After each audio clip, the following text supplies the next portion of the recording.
جناب میں چاہوں گا کہ آپ اس پر کوئی رولنگ بھی دیں تاکہ لوگوں کو ایک ریلیف مل سکے. جناب اعلیٰ،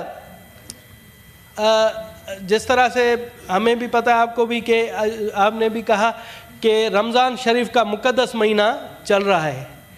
رمضان شریف کا انتہائی مقدس مہینہ چل رہا ہے، مگر مجھے سخت افسوس سے کہنا پڑتا ہے کہ جیسے ہی یہ ماہ مقدس شروع ہوا ہے، یہاں پر پاکستان میں منافع خور اور ذخیرہ اندوزوں نے حسب روایت اپنے بھائیوں پر چھریاں تیز کر لی ہیں. سر آپ دیکھیں، اب میں کل ہی گیا ہوں مارکیٹ میں، جو سستی بازاریں لگی ہوئی ہیں، جس طرح سے کہتے ہیں کہ جی رمضان شریف سے پہلے سر کیلا 200 روپے درجن تھا، آج 350 روپے درجن مل رہا ہے.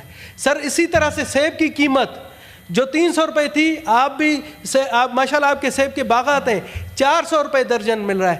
جو مرغی کا گوشت تھا 450، آج 600 روپے کلو مل رہا ہے. سر یہ چند دنوں میں کیا ہو جاتا ہے؟ کیا قیامت ٹوٹ پڑتی ہے کہ اس طرح کی مہنگائی، اس طرح کے، اور ہم یہاں پر بیٹھے ہوئے دیکھیں، یہاں پر بیٹھے ہوئے ایک دوسرے کے ٹانگیں کھینچ رہے ہیں. وہ نہیں سمجھ رہے ہیں کہ عوام پر، اس ماہ مقدس پر، غریب عوام پر، ہم اور آپ تو ایئر کنڈیشن ماحول میں، گرم ماحول میں بیٹھے، ہم پر کوئی اثر نہیں پڑتا. ان بیچاروں کی جو دیہڑی دار مزدور ہیں، جو سارا دن روزے کی وجہ سے کچھ نہیں کرتے، شام کو بھی ان کو خریدنے کے لیے کوئی پیسہ نہیں ہے. اور ہمارے یہاں پر مجھے یہ بھی افسوس ہو رہا ہے کہ ہمارے یہاں MNA حضرات یا سینیٹر حضرات لاکھوں روپے کی افطار پارٹیاں کرتے ہیں، لاکھوں روپے لٹاتے ہیں، مگر وہ جو غریب دیہڑی دار اور غریب مزدور ہے ان کا نہیں سوچا جاتا. ہم بیٹھے ہوئے یہاں پر دوسری فضول باتوں میں پڑے ہوئے ہیں. ابھی اتنے دنوں میں ہم نے یہ بات کی کہ جی آج ہمارے ناک تلے اسلام آباد میں دیکھیں کہ کتنی مہنگائی ہے. صوبوں کے جتنے دارالحکومت ہے، آپ دیکھیں کہ مہنگائی کا جو سانپ ہے وہ غریب عوام کو ڈھس رہا ہے.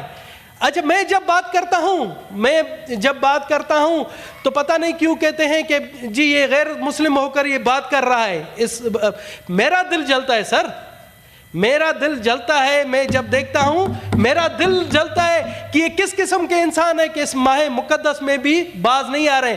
میں نے پچھلے رمضان میں بھی تقریر کی تھی.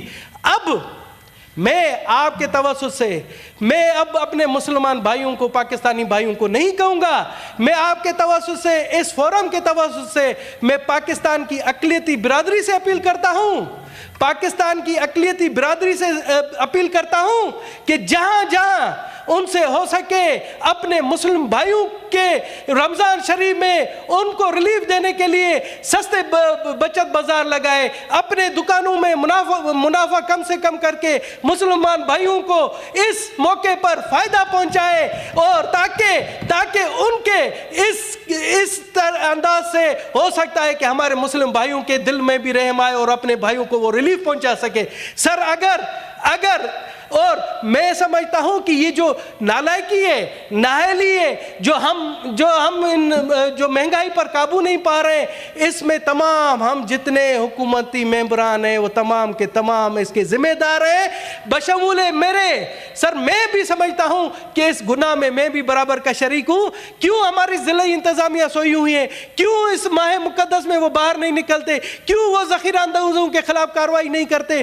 آپ دیکھیں سر، شکریہ کی بالکل آپ مہربانی، مگر آپ دیکھیں چینی ہے، اچانک کیا ہو گیا 3-4 دنوں میں کہ چینی غائب ہو گئی، اور یہاں پر جو کہا جا رہا ہے کہ جی 20 ارب روپے ماہ سیام کے لیے رکھے گئے غریبوں کے لیے، تو وہ کہاں ہے سر؟ اب آپ جب میں بات کرتا ہوں، میں یقین جانے مجھے اپنی ماں کی قسم ہے، میں سمجھتا ہوں میں غیر مسلم ہو کر میرا سر شرم سے جھک جاتا ہے سر. اب میں کیا کہہ سکتا ہوں سر؟ مہربانی کر کے آج آپ رولنگ دیں، اور ان تمام جو بھی